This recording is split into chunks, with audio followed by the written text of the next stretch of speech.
I, 28F, met James, 36M, 4 months ago at my friend Lisa's birthday party.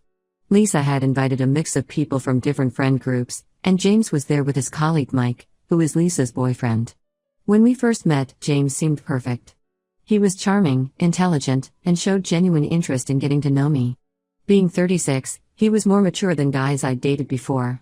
He has a stable career as a software engineer at a reputable tech company, owns his house, and seemed to have his life together. For context, I need to explain about my twin sister Sarah. We're identical twins, but growing up, she was always considered the more successful one. She became a nurse, graduated top of her class, and practically everyone in our family adores her. Don't get me wrong, I love my sister dearly. But our parents always made comparisons between us, which affected my self-esteem. When Sarah got straight A's, they'd ask why I got B's. When she became head cheerleader, they wondered why I preferred drama club. Even now, at family gatherings, they bring up her achievements more than mine. Despite this, Sarah and I maintained a close relationship. We tell each other everything and try to meet at least once a week for coffee. She's always been supportive of my career in marketing, even though our parents think it's less prestigious than nursing. She's genuinely a good person, which makes the situation even more complicated. The first 3 months with James were amazing. He would surprise me with lunch at work, remembered small details about things I liked, and always made time for me despite his busy schedule. He never checked out other women when we were together and always made me feel special. I started to think I'd finally found someone who saw me for me, not as Sarah's twin. Things changed when James met Sarah at our monthly family dinner. I noticed small things at first, how his eyes would linger on her a bit too long, how he seemed more animated when talking to her. I brushed it off as him trying to make a good impression on my family. Sarah brought her boyfriend Tom, who she'd been dating for 2 months. Tom's a high school teacher, kind and down-to-earth, but James seemed dismissive of him from the start. Over the next few weeks, James started bringing up Sarah in our conversations more frequently. He'd ask about her work schedule, her hobbies, and what she was like growing up. Again, I tried to rationalize it as him showing interest in my family. But then came the comments about Tom. We were having dinner at his place last week when he suddenly said, "I don't think Tom is right for Sarah." When I asked why, he launched into this long speech about how Sarah deserved someone more ambitious, someone who could match her intelligence and drive. He said things like any man would be lucky to have someone like her and she's wasting her potential with him. The way he spoke about her, it was like he'd been thinking about this a lot. I started paying more attention after that. When we're at family gatherings, his eyes follow her around the room. He positions himself to be near her whenever possible. Last Sunday at our parents' house, Sarah was telling everyone about a difficult case at the hospital, and James was completely engrossed. He asked detailed follow-up questions and complimented her dedication to her patients. When Tom mentioned wanting to take Sarah on a beach vacation, James immediately suggested several exotic locations, talking about them as if he'd already planned the perfect trip. What really set off alarm bells was his reaction to Sarah's new dress at our sister's baby shower last weekend. It was a simple blue sundress, but James couldn't take his eyes off her. Later, he told me I should get the same dress because it would look great on me too. It felt like he was trying to make me more like her. I've noticed he's always online when Sarah posts anything on social media. He likes and sometimes comments on her posts within minutes. When I checked his phone, with his permission, to order food delivery last night, I saw he had saved several of her photos from Facebook. Who does that with their girlfriend's sister? The worst part is that Sarah hasn't noticed anything unusual. She's friendly with James but maintains clear boundaries. Tom seems oblivious too, probably because he's secure in the relationship. I haven't told anyone about my concerns yet. My best friend Rachel would tell me to dump him immediately, but I worry I'm letting my childhood insecurities cloud my judgment. Part of me wonders if I'm seeing things that aren't there. Maybe he's just trying to be friendly with my family? But then I remember how he stares at her, how he criticizes her boyfriend, how he saves her photos, and my stomach turns. Am I crazy for thinking my boyfriend might be attracted to my twin sister? Should I confront him about this? Should I talk to Sarah first? I need objective opinions because I can't tell if I'm overreacting or if this situation is as messed up as it feels. Update 1, it's been 2 weeks since my original post, and everything has fallen apart. After reading the comments suggesting I talk to James about his behavior, I decided to confront him. What I discovered was far worse than I imagined. I invited him over to my apartment last Friday, thinking a private setting would be better for this conversation. I had planned everything I wanted to say. I started by calmly explaining how his behavior around Sarah made me uncomfortable. I mentioned specific incidents, the constant staring, The comments about Tom, saving her photos, and his excessive interest in her life. His reaction shocked me. Instead of trying to understand my perspective, he became defensive and angry. He accused me of being paranoid and said I was creating problems because of my obvious jealousy towards Sarah. He brought up instances from the past 4 months where I had mentioned feeling overshadowed by her, using my own insecurities against me. But then came the revelation that changed everything. In the middle of our argument, he suddenly said, "You weren't even supposed to be the one I met that night." I didn't understand at first, but as he kept talking, the truth came out. He had matched with Sarah on Tinder 6 months ago, before she met Tom. They had chatted for several weeks, but Sarah stopped responding when she met Tom. James claimed he had no idea we were twins when he met me at Lisa's party. But that was a lie too. Through more questioning, I discovered that Mike, Lisa's boyfriend, had mentioned to James that his girlfriend was friends with Sarah's twin sister. James deliberately engineered the meeting at Lisa's party.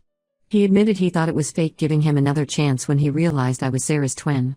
The party meeting wasn't coincidental. He had asked Mike to introduce us. When I confronted him about saving Sarah's photos, his reaction was frightening.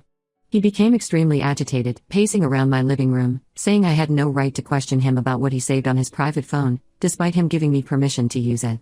He said things like, "You should be grateful I chose you and you're just as good as she is." The way he compared us made me feel physically ill. The argument escalated when he suggested that I was actually the lucky one in this situation. He said since Sarah was technically his first choice but wasn't available, I should be flattered that he settled for me since we look exactly alike. Those words broke something in me. I told him to leave immediately. As soon as he left, I called Sarah. She was at work but stepped out to talk when she heard how upset I was. I told her everything, about Tinder, about James engineering our meeting, about his obsession. She was horrified. She barely remembered matching with him because they had only exchanged messages for a short time before she met Tom. She felt terrible that he had used me to get close to her. Sarah came over after her shift, and we decided to investigate further. We looked up his dating profile together. What we found was disturbing. His entire dating history showed a clear pattern, all petite brunettes who looked remarkably similar to us. We found at least 15 women who could have been our cousins based on appearance alone. The next day, James started his campaign to win me back. He sent dozens of messages, alternating between apologizing and accusing me of overreacting. He claimed I was twisting everything and that his interest in Sarah was purely friendly. When I didn't respond, he started showing up at my workplace with flowers and gifts. It got so bad that security had to escort him out twice. My parents found out about the breakup through Sarah. Their reaction frustrated me even more. They suggested I was being too harsh and should give James another chance because he seems genuinely sorry and men like him don't come along often. My mom even said maybe I was reading too much into his friendliness towards Sarah. Only Sarah fully understands how violated and used I feel. Sarah has been amazing through all this. She immediately blocked James on all social media platforms and warned Tom about his behavior. She also helped me document everything in case his behavior escalates further. Tom was understandably angry when he learned about the situation and offered to help if James keeps showing up uninvited. I'm struggling to process everything. The past 4 months feel like a lie. Every moment, every conversation with James now has a different meaning. Was he imagining Sarah every time he looked at me? Was he comparing us constantly? The thought makes me sick. I've blocked him everywhere, but I'm afraid this isn't over yet. Update 2. It's been 2 months since my last update, and the situation has escalated beyond anything I could have imagined. Last month, Sarah discovered something deeply unsettling. After blocking James on all her main social media accounts, she started getting follow requests from accounts she didn't recognize. These accounts had generic names and stock photos as profile pictures. She ignored them at first, until one of her coworkers mentioned seeing someone who looked like me lurking around the hospital parking lot where Sarah works. Sarah started investigating these suspicious accounts and found they were all created within days of her blocking James. Each account had saved every single one of her photos, including ones from private hospital events that weren't public. What really scared her was finding comments on photos of her with patients. He had somehow figured out which patients she had treated and tried to contact them, claiming he was doing a satisfaction survey about her care. The hospital administration got involved when one elderly patient's family reported receiving strange messages asking personal questions about Sarah. They had to issue him a formal warning and threaten legal action. Sarah had to explain the whole situation to her supervisors, which was humiliating for her. Tom's experience was even more frightening. He started noticing a familiar car parked outside their apartment building during odd hours. The first few times, he dismissed it as coincidence. Then one night, coming home late from school, He caught James sitting in his car, watching their apartment. When Tom confronted him, James claimed he was there to talk to me about getting back together. This made no sense since I've never lived in that area. Sarah moved there last year. This happened 3 more times before they called the police. They set up security cameras and documented every incident. The footage showed James following Sarah to work multiple times and sitting in his car outside their building for hours. With this evidence, Sarah and Tom were able to get a restraining order against him. The most disturbing revelation came through social media. I had posted about my experience with James as a warning to other women. A woman named Rachel messaged me saying my story sounded familiar. 2 years ago, she and her identical twin sister had a similar experience with James. He had dated Rachel for 6 months while becoming increasingly obsessed with her twin. Their situation ended when he started showing up at the twins' workplace and had to be removed by security. The professional consequences caught up with James too. His erratic behavior extended to my workplace, where he kept trying to get past security to see me. He would wait in the parking lot and follow my co-workers, asking them to pass messages to me. My company had to threaten legal action. When his employers found out about the restraining order and his behavior, they terminated him. Now James emails me from different addresses daily, claiming I've ruined his life. He says I'm the crazy one who couldn't handle his innocent friendship with my sister. He's created elaborate stories about how Sarah led him on and turned her against him out of jealousy. Some of his emails are angry rants, others are bizarre love letters comparing me to Sarah. Each one shows his grip on reality slipping further. What scares me most is how calculated he was from the beginning. Looking back, every move was deliberate, from engineering our first meeting to integrating himself into my family. He spent months planning and executing this sick game. How many other twin sisters has he done this to? How many more will there be? We're all taking extra safety precautions now. Sarah and Tom are looking for a new apartment, and I've temporarily moved in with friends. The police are involved, but they say they can't do much unless he violates the restraining order. All we can do is document everything and stay vigilant. Update 3. 6 months have passed since my original post. While things have improved, the aftermath of James's obsession continues to affect our lives in unexpected ways. James finally stopped trying to contact us after receiving a final warning from the police. His last attempt was particularly disturbing. He tried reaching our parents by pretending to be a distant cousin who was concerned about the family situation. Fortunately, our parents had become much more vigilant and immediately reported him. Sarah and Tom moved to a new apartment in a secure building with 24-hour surveillance. They didn't share their new address with anyone outside immediate family. Tom's school also had to implement new security measures after James was spotted in the parking lot one last time. Sarah switched to working primarily in a different wing of the hospital where visitors need special clearance. The experience changed our family dynamic significantly. My parents, who initially dismissed my concerns, now understand the severity of the situation. They've apologized repeatedly for suggesting I give James another chance. More importantly, they've stopped their lifelong habit of comparing Sarah and me. Seeing how James weaponized their comparisons made them realize the damage it had caused. Sarah and Tom postponed their wedding plans until they felt more secure.